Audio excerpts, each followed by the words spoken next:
Hello, my name is Mauricio Fernando Pesonduro. I am a filmmaker. I make films. The film you're about to see is one of those films that I have made. This particular film is about reincarnation.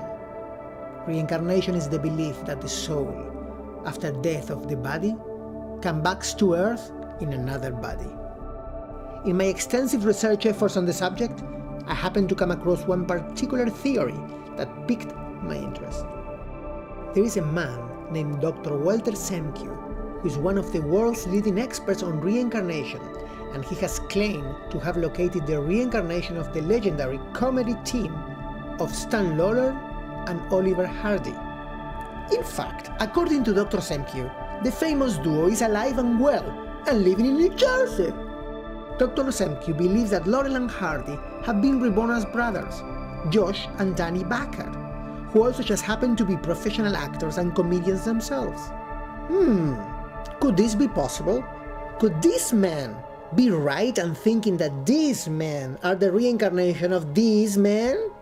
This film will examine the opposing viewpoints of all interested parties, except of course Laurel and Hardy's, because they are dead. Or are they? Join me in my reincarnation exploration as I attempt to explore the unexplainable and explain the inexplorable. I hope you enjoy.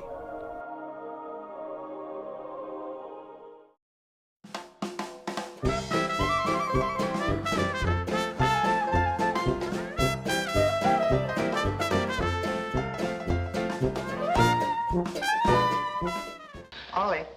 What? I just thought of something.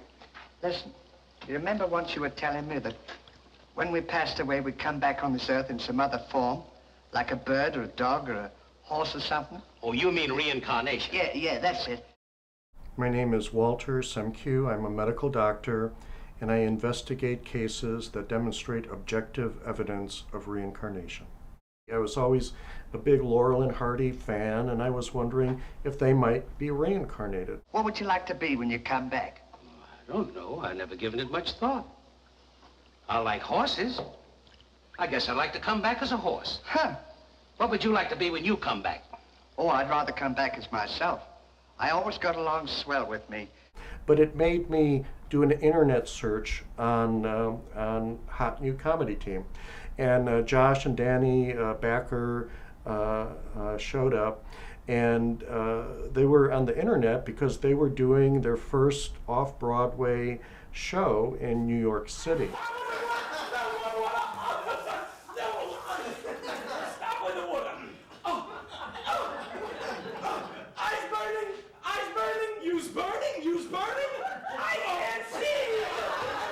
And the moment that I saw them, I just knew immediately these are the guys. This is the reincarnation of Laurel and Hardy. This is not our theory. We don't publicize this theory. As fun as we think it is, and as interesting as it is to us, and it's a very strange coincidence. I then proceeded to try to contact the Backer Boys, and I contacted the theater that they were performing at, and I said that I'm from California and perhaps I could facilitate some connections with Hollywood, and that was of course a ruse. I get a phone call from the box office in the theater, and the woman says to me, there's a fellow that's in California who has friends in Hollywood and wants to get in touch with you. Now what young actor isn't going to immediately get on the phone and call this person? I got Danny Backer to call me.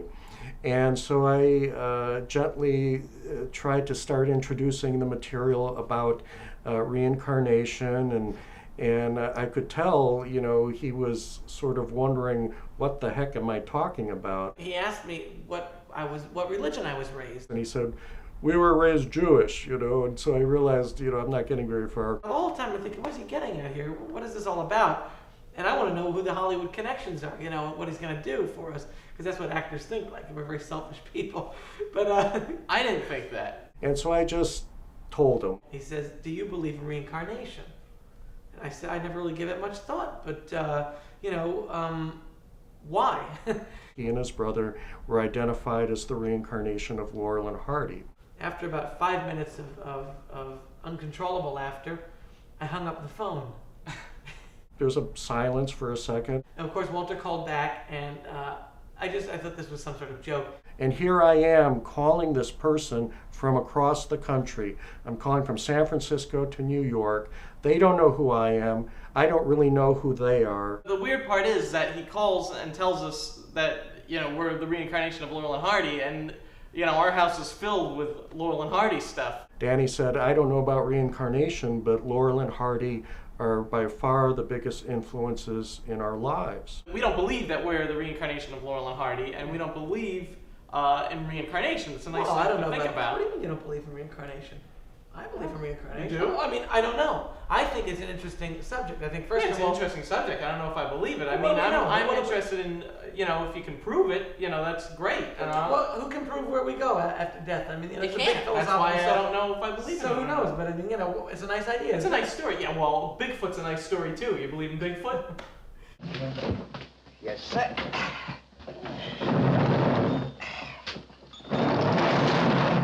Look at this, ladies, huh?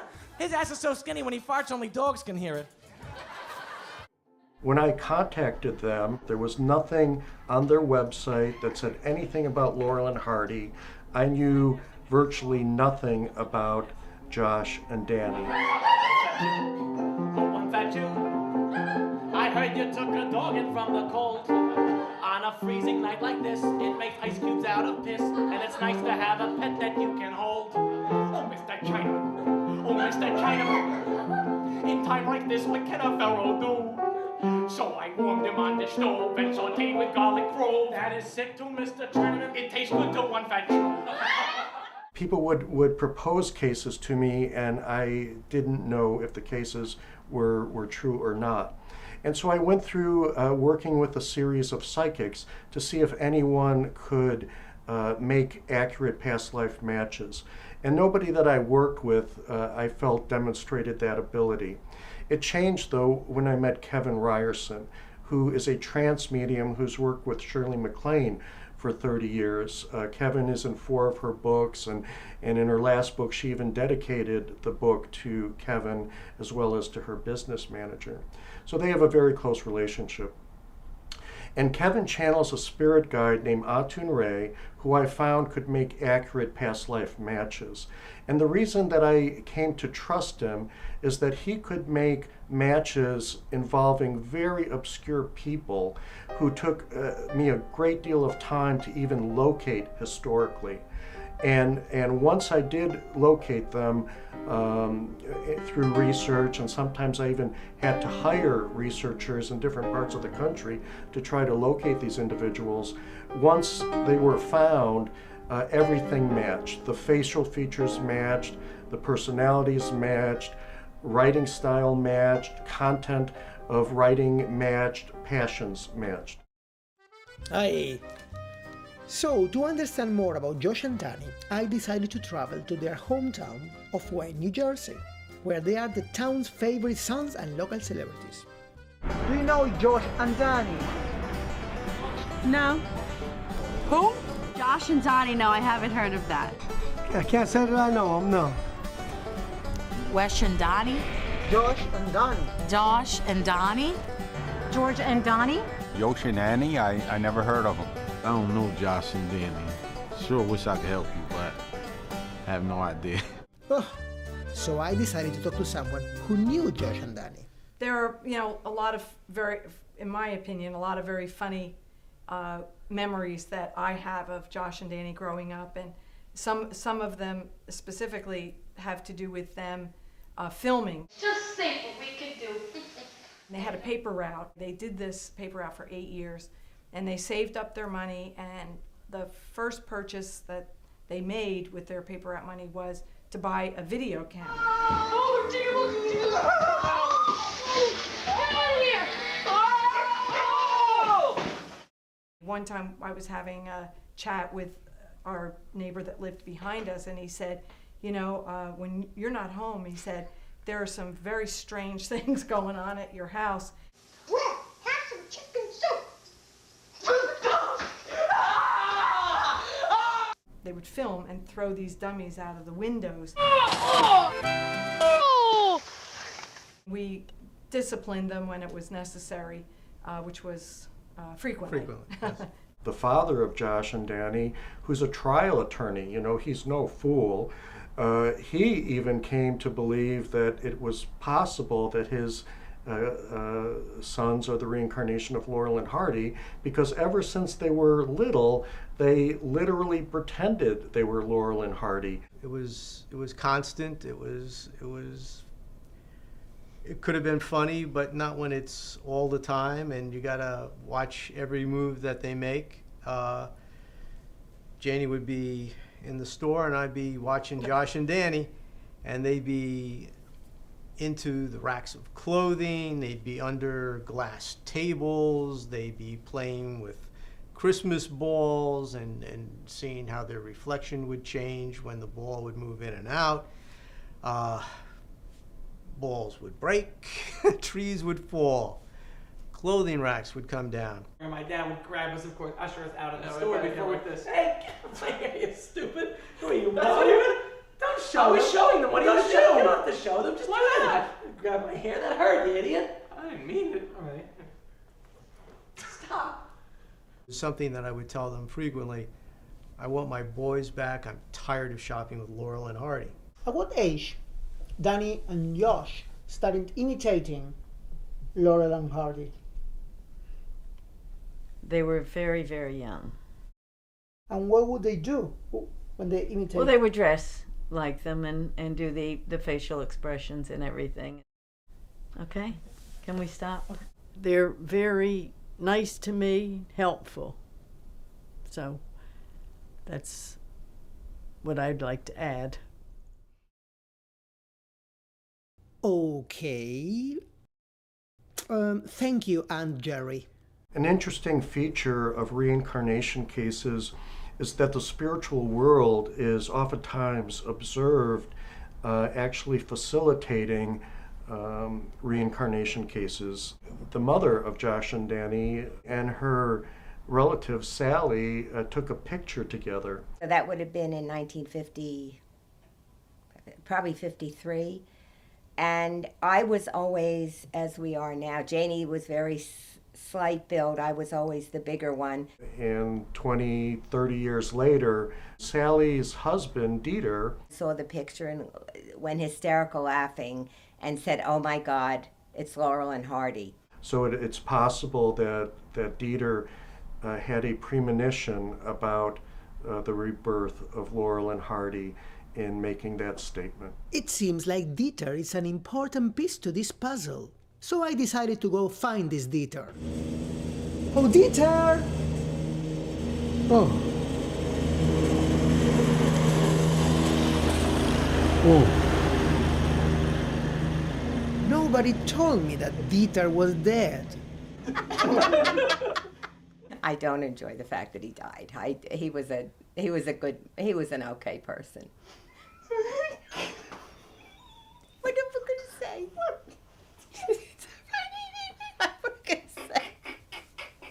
My cousin had given my mom some dolls for Josh to play with, and of course these were Laurel and Hardy dolls.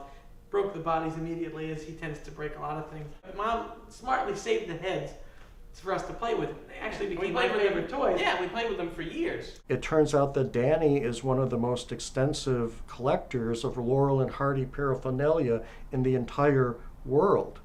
And as I am telling Danny that he's the reincarnation of Ali, here he is with all this Laurel and Hardy paraphernalia, and he even has Ali's pants, original pants from way out west, in his bedroom. Danny's been collecting Laurel and Hardy stuff since he was a little kid. Up here is a set of dolls that were made of felt, and they were produced in Italy in the 1930s. This is the only known Stan Laurel to exist of the long-legged sparklers. A rare set of decanters that came out in the 1930s. This is one of Stan Laurel's personally worn bow ties. Here's a fez worn by one of the extras in Sons of the Desert. This was originally made for the film A Chump at Oxford, and this is the actual painting that Laurel and Hardy squirt with seltzer.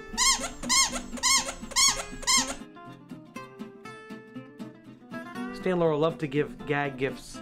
So as you can see, it's a Stan Laurel vest, pocket-sized coat hanger. There's the coat hanger.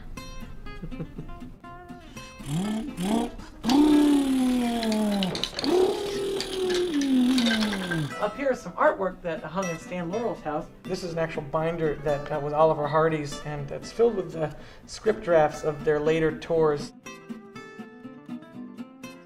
This here is an original costume shirt that was worn by Stan Laurel in the film Bonnie Scotland. Here's an original costume suit worn by Stan Laurel in the film The Bullfighters. Here's an original costume suit that was worn by Oliver Hardy. A pair of trousers that were worn by Oliver Hardy in their great film Way Out West. Ooh.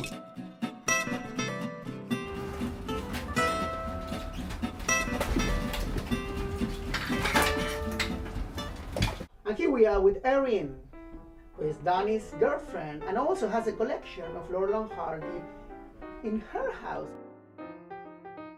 There it is.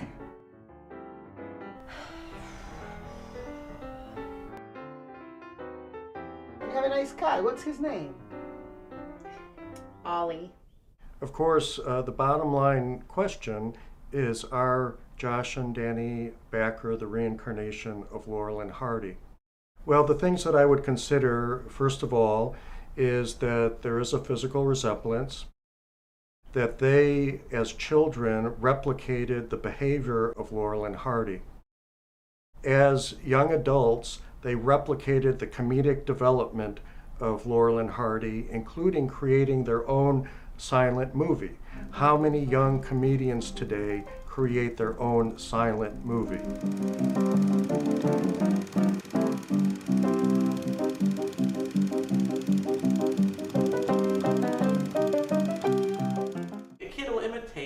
Something they like. I mean, maybe a kid loves SpongeBob SquarePants, so he acts like SpongeBob SquarePants. Does that mean he was SpongeBob SquarePants in a former life? I hope not. It was always just Laurel and Hardy. It was never like, oh, it might be somebody else, or it might be another team, or it might be anything other than Laurel and Hardy. It was always Laurel and Hardy. That was who they identified with. That's who they were pretending to be. That's who they acted like, and it was always, Josh was always Stan, and Danny was always Hardy.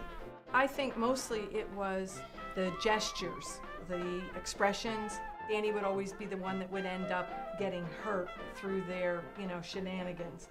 Danny broke his toe, and Josh always managed to step on the broken toe. Sorry. Get over here! There was never any question about who they were or who they were trying to be. It was always Laurel and Hardy. I would suggest that viewers go and see Josh and Danny perform sometime.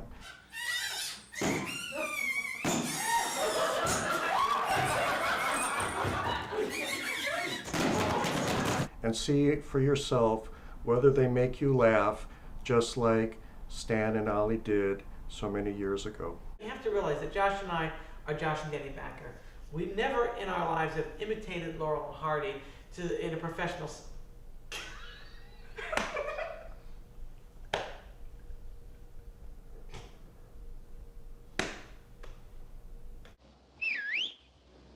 Hey, Stan!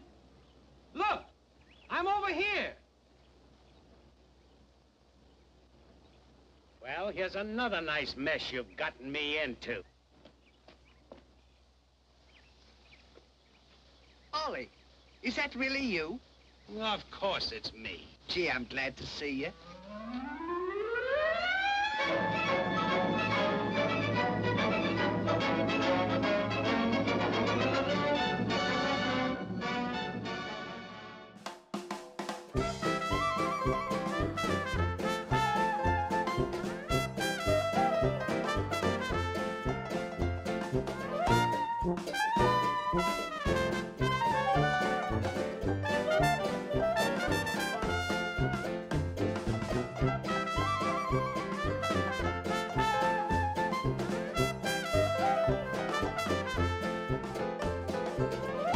Bye.